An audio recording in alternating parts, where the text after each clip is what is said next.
Hey friends, welcome back to Wall Street in Europe. Today we've got a massive update. The hottest global financial news, plus deep dives into Apple, Meta, gold at record highs, and much more. Get ready. This episode will cover everything shaking the markets right now. G20 warns a market crash risk. Imagine this. The global economy in recent years has been riding downhill on a bicycle. Fast, yes, but dangerously unstable. The G20's Financial Stability Board just sounded the alarm. Markets are overheated. Asset prices are far above the real economy. And this, they warn, could end painfully. What does it mean?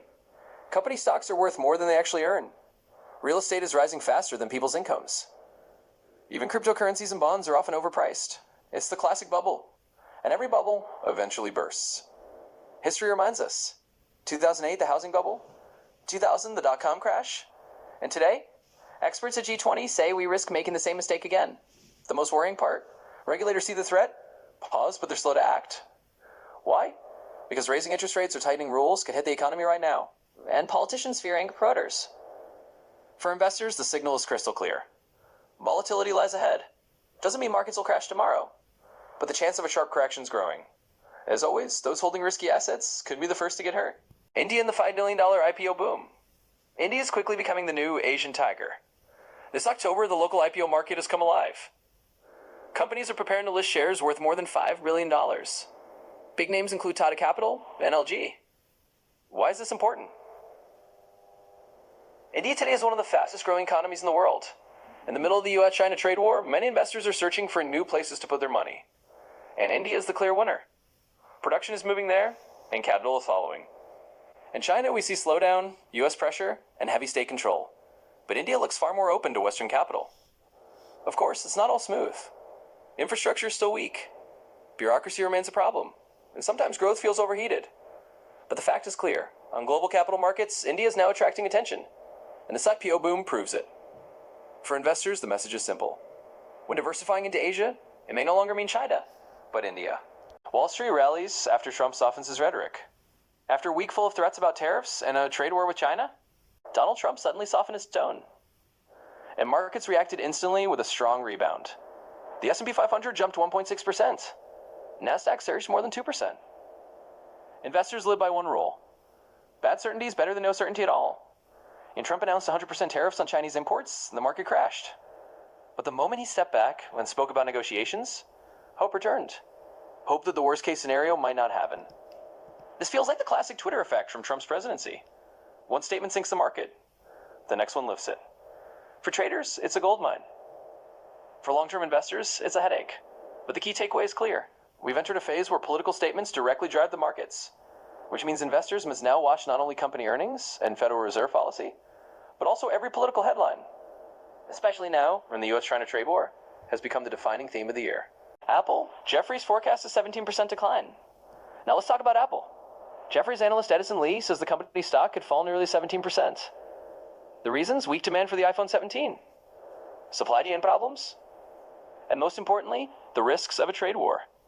Trump is threatening 100% tariffs on Chinese imports. So far, Apple smartphones are exempt. But no one can guarantee that this exemption will last. If iPhones are hit with tariffs, costs would skyrocket. Margins would collapse.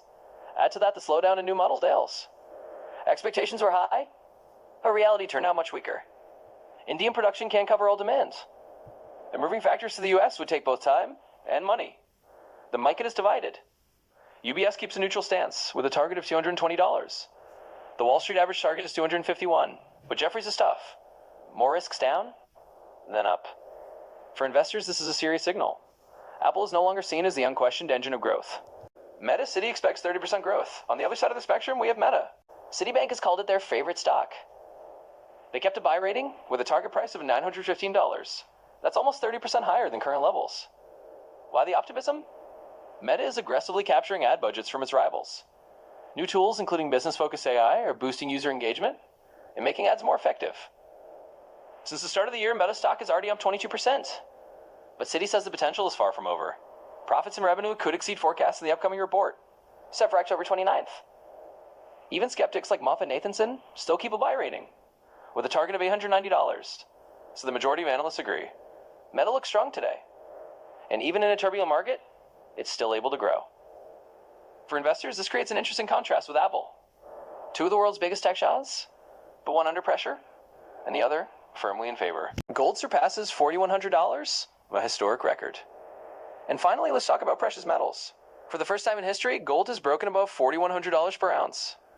Silver also crossed the $52 mark. Platinum and palladium are climbing too. Why is this happening? First, central banks are buying gold aggressively, strengthening its role as a reserve asset. Second, the Federal Reserve has cut rates, making gold more attractive compared to bonds. And third, geopolitical tensions are rising again. The US-China trade war and tariff threats are pushing investors back into safe havens. The growth is remarkable.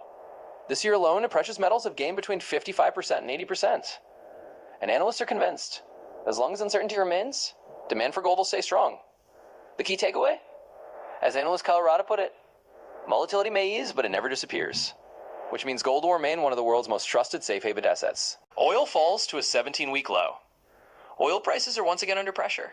Brent has dropped below $65, while WTI is trading close to $61 per barrel. That's the lowest level in the past 17 weeks. Why is this happening? First, the U.S. reported a rise in crude inventories. That means consumption is falling, while supply is excessive. Second, global economic worries are intensifying. Investors expect slower growth and weaker demand for energy. And third, peace talks in Gaza have reduced the geopolitical premium that previously supported oil prices. For consumers, this sounds like good news, cheaper fuel. But for oil-producing countries, it's a dangerous signal. Their budgets depend on high prices. And if oil stays low, many will be forced to cut spending. For investors, the reminder is clear. The oil market is extremely volatile. Today it's down 3 to 5%. Tomorrow it could jump by the same amount. But the long-term trend looks downward. The world is slowly moving away from oil. And every geopolitical shock only changes that trajectory temporarily. HSBC strengthens its position in Asia, the Hang Seng deal. British Shine HSBC has decided to invest £13.6 billion to take full control of Hang Seng Bank in Hong Kong. It's a strategic move. The London headquarters sees the future in Asia. Why? Because Europe and the US are already saturated. Asia, meanwhile, remains the main driver of global growth. Hong Kong is often called the superconnector between China and the West. And despite political risks, HSBC believes this is where the capital of the future lies. The deal strengthens the bank's footprint in the region. But it also carries risks. China's tightening financial controls and money instability in Hong Kong could hurt investments. Still, for HSBC, this is a long-term bet. A shift of its business center of gravity toward the east. For investors, the signal is clear. Global banks are preparing for a shift in the world's economic center. The US and Europe, that's the past. Asia, that's the future. Asia plunges after Trump's tariff threats. When Donald Trump announced 100% tariffs on Chinese imports, Asian markets collapsed. Hong Kong's Hang Seng Index lost more than 9% in a single day, a massive drop. In Shenzhen, stocks fell by hundreds of points. This shows just how vulnerable the region is. China is the world's largest exporter, and any trade barriers hit not only China, but also its neighbors. Taiwan, South Korea, Vietnam, all depend on supply chains where China plays a key role. Investors across Asia went into panic. Capital rushed into the dollar, into gold, and into US bonds.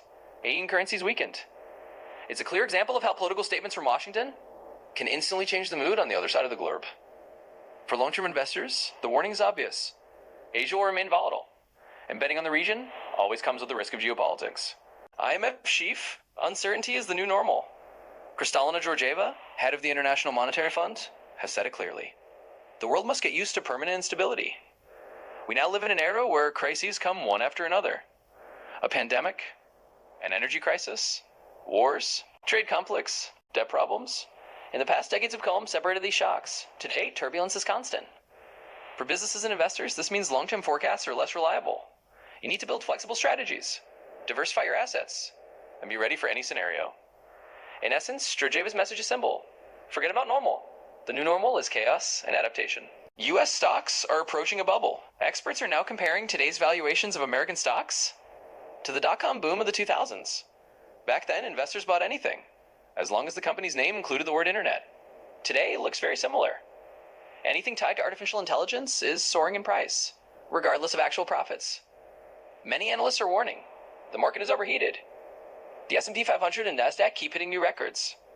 But company earnings don't always justify the rally. For investors, the biggest risk is clear. A repeat of the bursting bubble. Back then, thousands of companies went bankrupt, and millions of investors lost money. Today, the risk is the same. Only this time, instead of dot-coms, it's AI startups. IMF report on risks to the global financial system. A fresh report from the International Monetary Fund warns the financial system is vulnerable. The threats? Overheated markets, massive government debts, and heavy reliance on cheap credit. Two countries stand out. The United States struggling with a growing budget deficit, and China trapped in a real estate crisis. These two giants are pulling the entire world with them. The report is blunt. If a crisis starts in either of these nations, the domino effect will hit every region. Прочитай, пожалуйста, концовку, что мы написали. Конечно.